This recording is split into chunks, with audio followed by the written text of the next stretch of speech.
دەبێت تاوەکو 24 ئابی ئەمساڵ کۆتایی بەکارە خزمەتگوزاریەکانی مەرزی پشتەی سنووری ناحەی بەمۆ بێت. بۆ تەواوکردنی کارەکانیش قوباد تاڵەبانی جێگیری سەرۆکی حکوومەت چاودێری دەکات.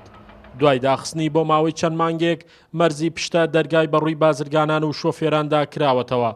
بۆ ناساندنی وەک مەرزێکی نێودەوڵەتیش حکوومەتی عێراقی دەرفەتی سێمانگی بە حکوومەتی هەرێم داوە تاوەکو مەرجە نێودەوڵەتیەکانی مەرزەکە جێبەجێ بکەن. ئەم دەروازەی پشتە لەلایەن حکوومەتی ناوەندەوە لەلایەن سەرۆکوەزیرانی عێراقەوە دوا مەوعیدی بۆ دیاریکراوە 24/8 تاکووە بێ 24/8 ئامادە بێت. ئێمە لێرە سیدۆنممان دیاری کردووە.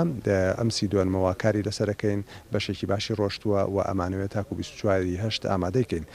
بەنیازین لە چەند ڕۆژی داهاتووە سیاجی دەروازەکە بکەین، هەروە دەرگاکانی بۆ دابینکەین دوایەوەی ساحەکانی تەواوە بێت. ئێمە لەلایەن بەڕێز جەنابی قوباد جێگیری سەرۆکی حکوومەتی هەرێمی کوردستانەوە ڕاستپێراوین کەوا بەدوەدا چۆن بۆ ئەم کارە بکەین و مەبەستێتی زۆر و ڕۆژانە پێداگیری لەسەر ئەوە کاتکەوە دەنگ و باسەکانی گەیشتۆتە چۆ و هەروەها ئێمە کەشف و راپۆرتی خۆمانێ دەینە بە بەردەوامی.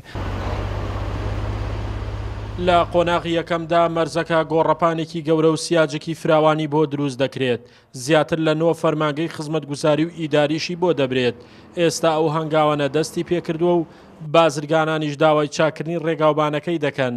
لە قۆناغی دووەمدا وڵی ئیشەکانمان زۆر باشە تاوەکۆم قۆناغە تاکو ئێستا زۆر باشە، بەڵام ئێمە داواکارێکمانەیە لە بەڕێزکە قوباد تاڵەبانی وادیشی داوینێتێ لە کات خۆیان ئەم جادە خیرکرێ. ئەم جادەکە چونکە نوقسانی زۆرە لەسەر تەکۆ بۆی ڕێوا زامیە 18 کیلۆیا 20 کیلۆمەترە جادەکەمان خراپە. وادی داوە بۆمان چاکە، هیوادارین بە زووترین کات بۆمان چاکە. زۆر سپاسێک و دەستخۆشی لەو کەسولایانانە کەم کاتۆ سەرخەت بۆ ئەم مەرزە بۆ کردنەوەی کە هاوکارمانن بە حقیقت ئێمە شەروەها هاوکاری ئەوانین و باڵێنمان پێداوە لە مدەی خۆیان ئەم مەرزە بە تەواوی تەواو بێت و ئەو دام و دەستگانەی حکوومەت و فەرمانگەکان بگەڕێتەوە بۆ ئەم مەرزە. بەڕاستیشی بۆ کراویشی چاکی بۆ کراوە لەم ڕۆژانە لەم چەند ڕۆژەی پێشووە بڵێن مایەگە بێت دەست بەکار بووینە بۆ یشکردن لێ هەرچەند تۆزێت تاخیریش بووینە، بەڵامیشی باشی تیاکراوە. مەرزی پشتە سەرتەک لە ڕووی پێگەی ئیداریەوە سەر بە پارێزگای هەڵەبجێ و ناوچەی کاری زیاتر لە 1000 بازرگان و شۆفێر و کرێکارە. هەوڵەکانیش بۆ ئەوەیە مەرزەکە بە نێودەوڵەتی بکرێت و مەودای کار و جوڵەی بازرگانی تێدا فراوان بکرێت.